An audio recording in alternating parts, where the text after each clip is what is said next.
Hey there, 2230 viewers. Today, we delve into an important discussion about the Shared Responsibility Framework, SRF, proposed by the Monetary Authority of Singapore, MAS, and Infocom Media Development Authority, IMDA, regarding phishing scams.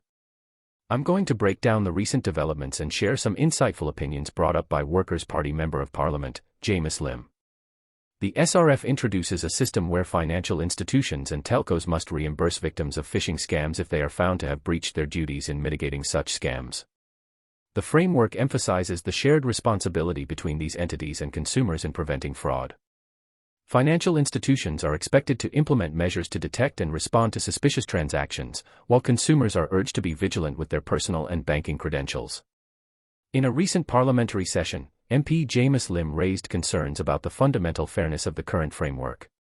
He argued that the burden of responsibility seems disproportionately placed on the consumer, who is often the weaker link in the chain.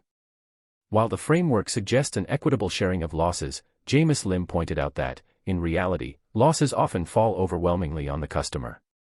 One key concern raised by Mr. Lim is the power imbalance during negotiations over fraudulent claims.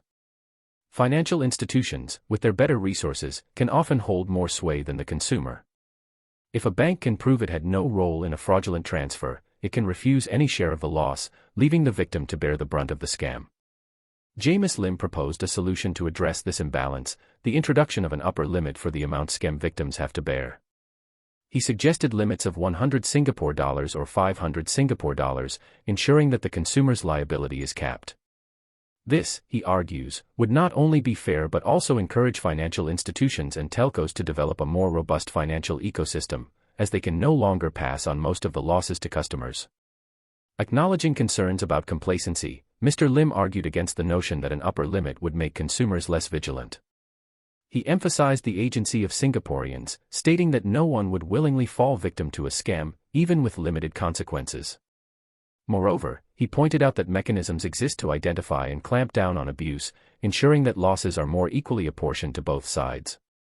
As we reflect on Jamus Lim's proposals, it's evident that the conversation around the shared responsibility framework is complex. Striking the right balance between consumer protection and encouraging institutions to strengthen their defenses is crucial. What are your thoughts on this issue?